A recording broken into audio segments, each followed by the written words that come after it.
I wouldn't hold your breath for the real alternative spoken about by these two nitwits. I see politics' two biggest nitwits, Jeremy Corbyn and Zarah Sultana, have decided to form their own party after alienating almost all of their former Labour colleagues. And how typical of this dastardly duo, they've already managed to make a pig's ear of it. Left-wing zealot Sultana, who was suspended by Labour last summer for voting against the government in an opposition attempt to lift the two-child benefit cap, announced her intention to co-lead a new national party with Corbyn on Thursday. But, and this is a biggie, she appears to have forgotten to tell the ex-Labour leader, leaving him utterly blindsided.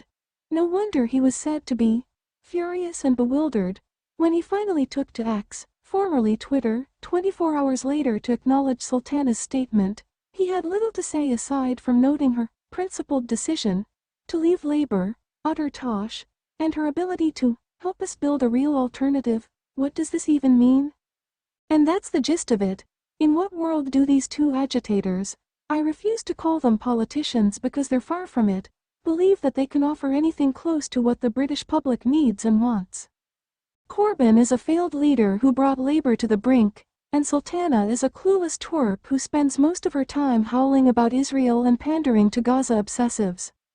2 weeks ago, after Palestine Action activists caused millions of pounds of damage to RAF refueling jets, she tweeted, "We are all Palestine Action. This is the politics of the playground, though most 5-year-olds are probably more sensible." They haven't even decided on a name for their new party. How on earth do you manage to launch a brand new political party without deciding first what it should be called? How ridiculous can you get?